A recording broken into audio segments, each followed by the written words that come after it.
Salut à tous, aujourd'hui nous allons parler Wi-Fi et les problèmes que l'on peut rencontrer dans notre réseau Wi-Fi à la maison.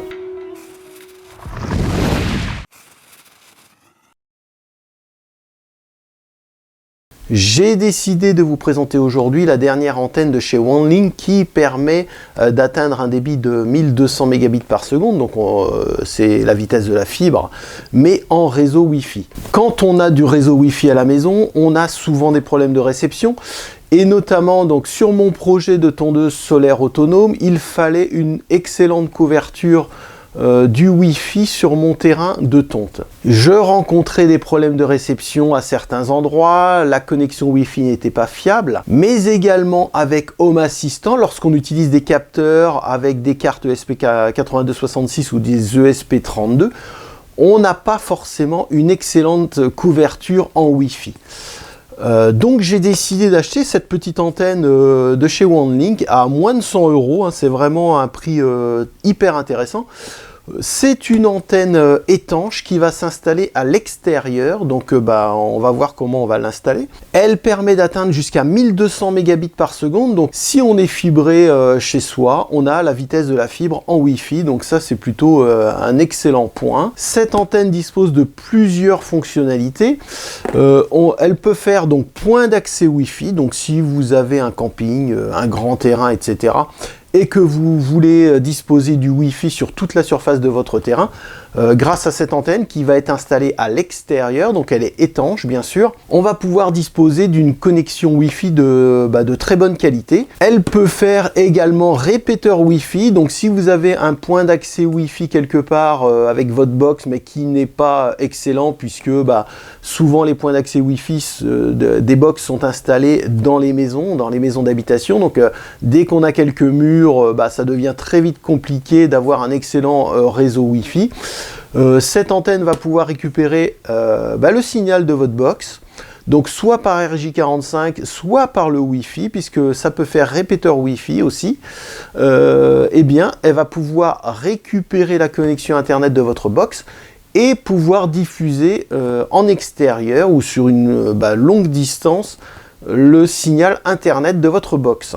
On va voir en détail la configuration de cette antenne, notamment en ce qui me concerne, je vais l'utiliser, je pense, en point d'accès Wi-Fi ou en répéteur Wi-Fi, on va voir, c'est un peu la même chose. Moi, je ne pourrais pas passer un câble entre ma box et cette antenne en RJ45. Par contre, on va voir, c'est intéressant, mais si vous avez des boîtiers CPL, vous pouvez très bien utiliser le courant porteur pour envoyer la connexion de votre box sur cette antenne Wi-Fi. Et sinon, si vous avez un signal Wi-Fi suffisant à l'emplacement de votre antenne Wi-Fi, cette antenne va pouvoir récupérer le signal Wi-Fi de votre box internet et le répéter. Donc si elle est configurée en répéteur, elle va pouvoir amplifier le signal et l'envoyer partout sur votre terrain. Donc ça, c'est plutôt intéressant. Donc c'est une antenne qui gère les deux bandes, donc la bande des 2 Go 4 et la bande des 5 Go 8. Donc si vous avez des appareils compatibles en 5 Go 8, comme on en trouve pas mal aujourd'hui, vous atteignez quasiment 1 gigabit en bande passante. Alors cette antenne utilise les deux bandes de réseau Wi-Fi, le 2 Go 4, donc qui est couramment utilisé mais qui commence à vieillir, cette bande passante est quand même limitée à 300 mégabits par seconde. En même temps, si votre réseau Wi-Fi est excellent, 300 mégabits, ça fait quand même déjà un très bon débit. Et cette antenne gère également le 5 Go 8, 5 GHz. Donc vous êtes à quasiment 900 mégabits par seconde, ça veut dire la vitesse de la fibre, vous avez un réseau excellent et les deux cumulés vous font arriver jusqu'à 1200 mégabits par seconde. Donc vous avez un excellent débit en Wi-Fi. Alors c'est bien sûr une antenne extérieure on va pouvoir fixer à l'extérieur. Alors, elle n'est pas directive, hein, c'est pas un point d'accès directif comme une antenne parabolique qui va envoyer que dans un sens. Le signal sera omnidirectionnel, donc ça va arroser tout autour de l'antenne de façon équilibrée. Donc, alors évidemment, on ne va pas pouvoir atteindre 3 ou 4 km comme certaines antennes très directives, mais sur un champ dégagé, on va pouvoir vraiment avoir une très bonne couverture. Alors, voyons ce qui se cache dans cette boîte. Alors, évidemment, on a le petit manuel d'utilisateur qui va nous permettre de configurer notre antenne. On a l'antenne Wi-Fi. Donc, comme vous le voyez, donc, comme ce n'est pas une antenne directive, on a les deux connexions pour des antennes externes. On a l'antenne 2 Go 4 et l'antenne 5 Go 8 qui va arroser de façon circulaire tout autour de l'antenne. Ensuite, à l'intérieur, qu'est-ce qu'on va avoir? Donc, on a un boîtier d'alimentation qui va se connecter sur l'antenne. C'est un PoE. Donc vous avez l'alimentation qui arrive sur ce boîtier. Ce boîtier va pouvoir rester à l'intérieur. Et puis votre antenne Wi-Fi va être connectée ici en RJ45 avec le câble qui est fourni. Le câble d'alimentation qui va alimenter le boîtier PoE. Et un petit câble RJ45. Alors il n'est pas très long. Si c'est trop court, on peut toujours rajouter un câble un peu plus long. Là, on voit que l'arrière de l'antenne est prévu pour être fixé sur un petit tube. On peut fixer cette antenne sur un mât, par exemple, avec des fixations qui sont fournies avec, qui vont faire le tour du mât, tout simplement. Vous avez également toutes les vis qu'il faut pour fixer l'antenne. Et on a les deux antennes, donc une antenne 2 Go 4 et l'antenne 5 Go 8, qui vont venir se fixer au-dessus de notre antenne, ici. Donc on va retirer les petits caches et on va pouvoir visser nos deux antennes comme ceci. On viendra plugger le RJ45 sur PoE. Donc c'est vraiment une alimentation d'antenne.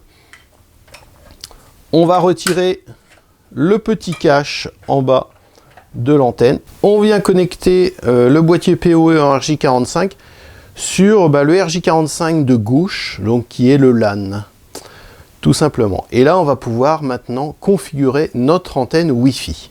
Donc, pour la configuration de cette antenne, il va falloir se connecter sur cette antenne qui est par défaut en point d'accès. Donc, soit avec le téléphone, soit avec un ordinateur. On va se connecter sur le Wi-Fi de l'antenne. Une fois que notre antenne a démarré, on peut scanner les réseaux Wi-Fi et là on va trouver un réseau OneLink 2 Go et 5 Go. Alors on peut utiliser celui qu'on veut, de toute façon pour la configuration il n'y a pas vraiment d'importance. On se connecte, le réseau est ouvert, il va se connecter sur cette antenne Wi-Fi. Une fois qu'on est connecté sur le réseau Wi-Fi de l'antenne, il nous demande le mot de passe de l'antenne, donc qui est par défaut admin, donc ADMIN, et on valide. On arrive sur la page de configuration suivant ce qu'on veut faire de cette antenne. Donc soit on veut la configurer en routeur, soit en pont Wi-Fi. Donc si vous avez, alors dans ce cas-là, il faut deux antennes Wi-Fi évidemment, une qui envoie, une qui reçoit. Et dans ce cas-là, vaut mieux acheter une antenne directive quand on veut faire un pont Wi-Fi, puisque la portée est bien meilleure qu'une antenne comme ça, omnidirectionnelle, qui va envoyer partout autour de l'antenne.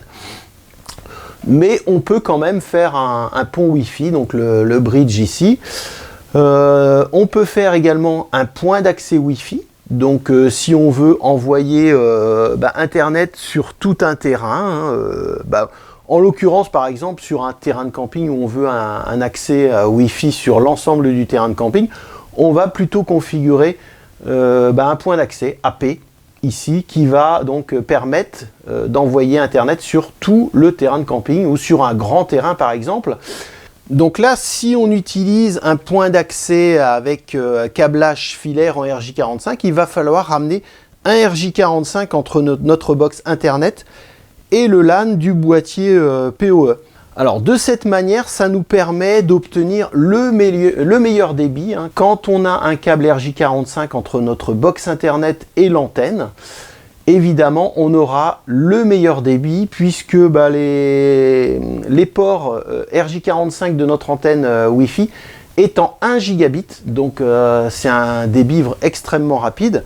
Donc ça, c'est une possibilité. Moi, je n'aurai malheureusement pas la possibilité de passer un câble entre ma box internet et l'antenne Wi-Fi, mais par contre, je vais soit utiliser des boîtiers CPL en 500 mégabits, donc c'est plutôt bien hein, comme débit, ou sinon, eh ben, je vais utiliser la fonction répéteur ici, qui va en fait réceptionner le signal Wi-Fi de notre box internet et le réémettre sur l'ensemble de la couverture de l'antenne.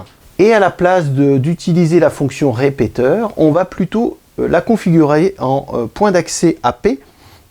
Donc là, ça veut dire qu'on a un câble de branché entre notre box internet et notre antenne Wi-Fi. Donc cette fonction AP, on va lui indiquer l'adresse de notre LAN.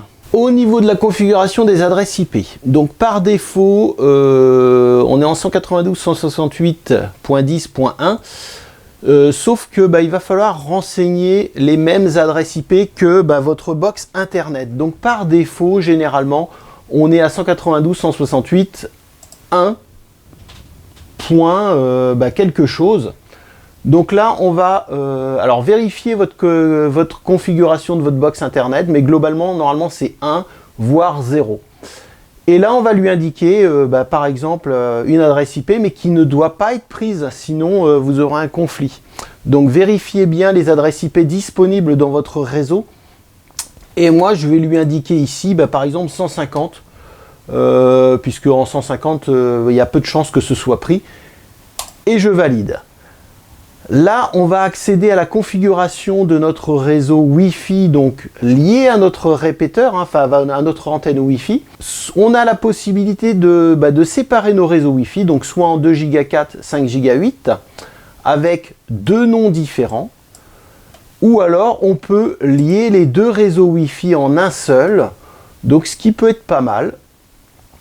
Et là, on va lui donner un petit nom. Moi, je vais lui donner ce nom-là par défaut, et on va lui indiquer le mot de passe de notre antenne Wi-Fi. Donc on va dire 1, 2, 3, 4, 5, 6, 7, 8 par exemple. On lui indique la zone de notre réseau Wi-Fi. Donc en l'occurrence ici on est en Europe.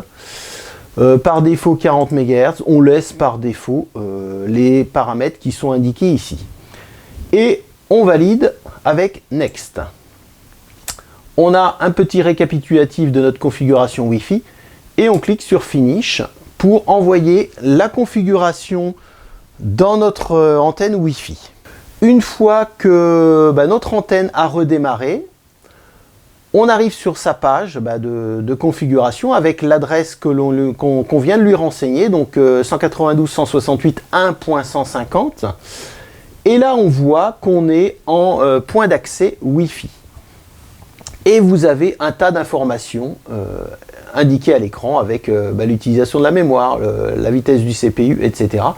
Et le débit que l'on a en entrée, en sortie, le nombre d'utilisateurs, etc. Donc ça, c'est plutôt intéressant. À ce moment-là, on vérifie qu'on a bien Internet. Et là, en l'occurrence, donc sur l'ordinateur, on voit bien qu'on a accès à Internet via le Wi-Fi de notre antenne Wi-Fi. Alors on peut lancer un petit speed test pour tester la vitesse du réseau Wi-Fi. On peut faire un petit test. Et là on se rend compte qu'on tourne à peu près à 500 mégabits par seconde en réception et environ 200 mégabits en envoi, donc ce qui est très très bien pour du Wi-Fi. Alors ce que je vous propose maintenant, c'est d'installer ce point d'accès en extérieur et puis faire des tests de débit avec le téléphone portable.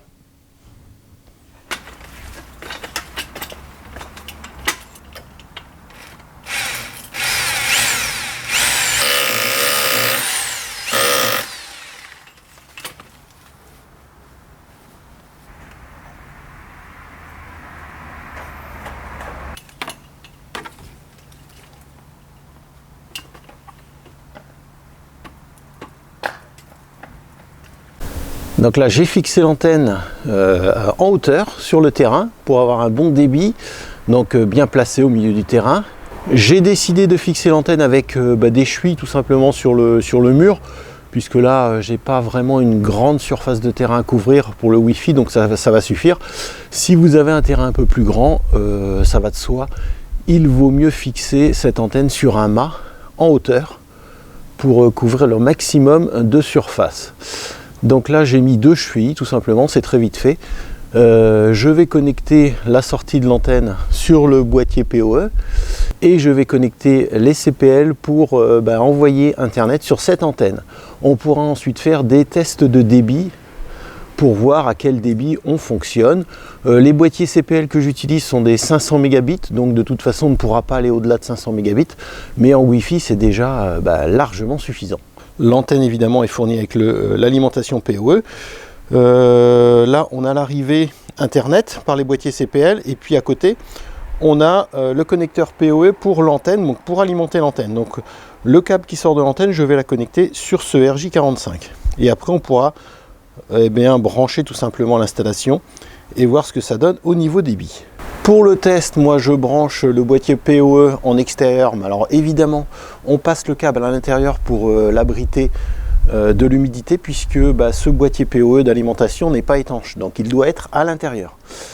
Il suffit de passer le câble RJ45 sous le toit, je le ferai après, pour éviter qu'il prenne l'eau. Donc mon boîtier CPL est allumé en vert, on ne le voit pas bien, mais ça veut dire qu'il est bien connecté à ma box par le courant porteur. L'antenne est allumée, elle clignote, et normalement on devrait pouvoir accéder à Internet via cette antenne Wi-Fi. Donc je vais allumer mon téléphone et on va tester. Là je me trouve à une vingtaine de mètres de l'antenne Wi-Fi. Je vais activer mon Wi-Fi et je vais me connecter sur mon antenne. Donc OneLink, donc 2 Go 4 ou 5 Go 8. On va commencer par la... là il est sur la 5 Go 8, donc on va rester sur la 5 Go 8. On rentre ici le mot de passe qu'on a rentré par défaut, donc 1, 2, 3, 4, 5, 6, 7, 8. On voit que là, à une vingtaine de mètres, le signal est plein pot. On a toutes les barres et on va tester le débit. Donc on va se faire un petit speed test et on va voir ce que ça donne. Donc là, on voit qu'on tourne à un petit peu moins de 30 mégabits par seconde en réception. Bon, c'est très bien, hein. Pour ma tondeuse solaire autonome, ça va être parfait. Et on est à peu près à la même chose, 25 mégabits par seconde en envoi. Donc je vais essayer maintenant en 2 Go 4 pour voir ce que ça donne. Donc je vais basculer sur le réseau 2 Go 4. Alors là, c'est pareil, on se rend compte que le signal est plein pot. Donc au niveau portée, on est vraiment très bien. On relance le test en 2 Go 4. Et là, on a à peu près le même débit, 25-26 mégabits par seconde en réception. Et en envoi, on est kiff-kiff, on est sur les mêmes débits. Donc je pense que, alors ça peut venir de mon téléphone aussi, puisque c'est un téléphone qui a déjà 4 ans. Donc peut-être qu'au niveau débit en Wi-Fi, on n'est pas dans les meilleures conditions. Alors je vais essayer de m'éloigner encore plus. Là je suis à un peu plus de 50 mètres de distance de mon antenne OneLink. On voit que au niveau du signal, je suis plein pot, donc c'est parfait. Et on va relancer un petit test de débit pour voir ce que ça donne. Mais on est toujours dans les mêmes vitesses. Normalement, on devrait avoir un meilleur débit en 5 Go 8 qu'en 2 Go 4, évidemment, qui est beaucoup plus limité.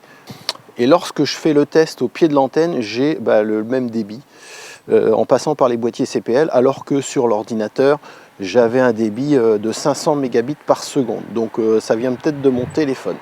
Quoi qu'il en soit, on constate qu'effectivement le débit fonctionne bien, la couverture est parfaite. Et concernant mes capteurs liés à Home Assistant, je vais avoir une bien meilleure réception, je n'aurai plus de problème de Wi-Fi. Et également pour ma tondeuse solaire autonome, où là, la connexion Internet passe partout sans problème sur le terrain, sans perte de signal, puisque où que je sois sur ma pelouse, en fait, j'ai toujours toutes les barres en Wi-Fi, donc j'ai une couverture parfaite. Si ce point d'accès Wi-Fi vous intéresse, je vous laisse les liens sous cette vidéo en description. Je vous dis à très bientôt pour une prochaine vidéo. Ciao, ciao!